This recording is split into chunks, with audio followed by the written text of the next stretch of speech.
Now, we spent quite a lot of time talking about what the ISO 62443 standard wants us to do. Now, many of you, um, you know, a company is more than just its industrial components. There will almost always be an office environment, an IT infrastructure, email, file share, these things. So how do we protect them? Do we use that ISO 62443 standard? Do we already have an ISO 27001 ISMS? And the answer isn't always easy. There's no yes or no answer. It will all depend on who you are, what maturity you have, what your core business is. If you've implemented other ISO or other standards, if you work with third-party suppliers or clients that require certain certifications. So for me, if you already have an ISMS, an Information Security Management System, based on ISO 27001, and the manufacturing part of your organization is not the primary focus or the only source of income, I don't necessarily believe um, that it makes sense to maintain two different management systems. Um, Again, assuming that manufacturing or industrial security is not the main part, the main focus of your business. And if that's the way you want to go, I think there's two ways of still doing OT security while only maintaining your ISO 27001 ISMS. Um, the first one, the easy way out, I would say, um, and I would only advise that for companies that have very, very little OT or that maybe only apply this to like a business management system or that have some isolated laboratory that is not critical to its enterprise. Then I would say don't don't necessarily go and look at the whole control set. Simply look at the ISO 27 and 2 control set, but properly define what you should consider in addition to that policy for OT. I mean, there's a couple of examples here. An easy one is a clear desk and clear screen. I mean, this is a no-brainer policy. Any office has this, right? You lock your screen, you clean up your desk when you leave in the evening. It's a good policy. Now, in the OT world, that screen might actually contain a button to stop production. Um, there might be safety functionalities on that screen that can harm somebody. So, in the OT world, you will need to consider if it can create an unsafe condition before you do it. Same thing with controls against malware or endpoint protection. It's a no-brainer. We do it everywhere, right? Nowadays, we put it on all our servers. We even put it on our firewalls, on our PCs, and everything in between. Our mobile phones. We all get some kind of antivirus. Now, for the OT worlds, it's not a bad principle.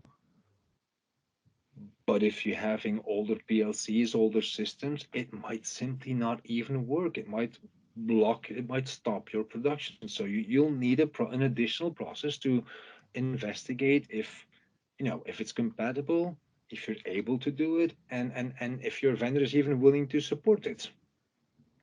Um, so this would be for me an option for people having an ISO 27001 management system and ISMS with a fairly limited set of OT in its company. Now, assuming that OT is somewhat more important and does contribute to the bottom line, to the finances of your organization, a secondary option could simply be to you take the control framework from the 62443. You specifically look from your risk analysis at what security levels you need to have, and you add all these controls into your statement of applicability. That will give you the ISO 27001 management system, and it will give you the controls from the ISO 62443 standards. I believe this can work and even can work well. The only condition is that for both of these solutions, you will need to properly document what is considered OT and what is considered IT. You can do that in a policy, you can do that in your scope statement, but there needs to be a clear definition of which one applies to what devices. If manufacturing is your core business, um, it probably makes sense to simply implement a second standard. The ISO 62443 cybersecurity management makes sense to implement. Um, Sorry, is there a question? Um, it may seem like a huge deal to have two different management systems, but in reality, um, everything which is considered process in the ISMS documentation, the ISMS statement of applicability, all these documents you typically will need. I mean, they exist in both standards.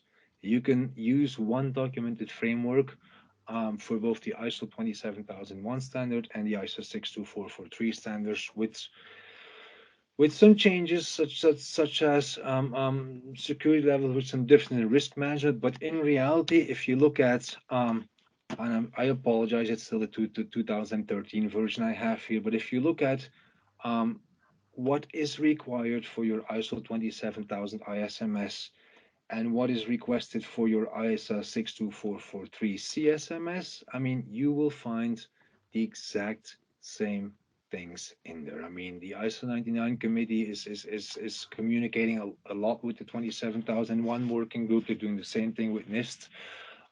So for as far as the required documentation, the required processes are concerned, it might not actually be as complex as you would think. ISO 62443 controls for me are much more tangible, much more obvious, much more direct, much more clear, technically oriented. But items such as understanding organization's context or interested parties or support for your IMS or business all these things, they can be the same documents for the most part.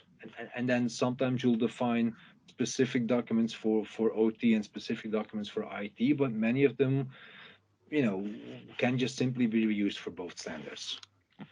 There's a question, Sam, by John Paul Morgan that says that ISMS simply should request the requirements from the IEC 62443 in the section 224 Mhm. for manufacturing. As what I understand and what you explained right now, it can simply map to the ISO 27000, correct? Yeah, it can be almost 95% mapped one-on-one, and I mean you will find many organizations have made this mapping. The structure can be mapped, but things like business continuity, instant planning, interested parties will often require specific clause for either OT or IT. But the documentation requirements can fully be mapped. Thanks.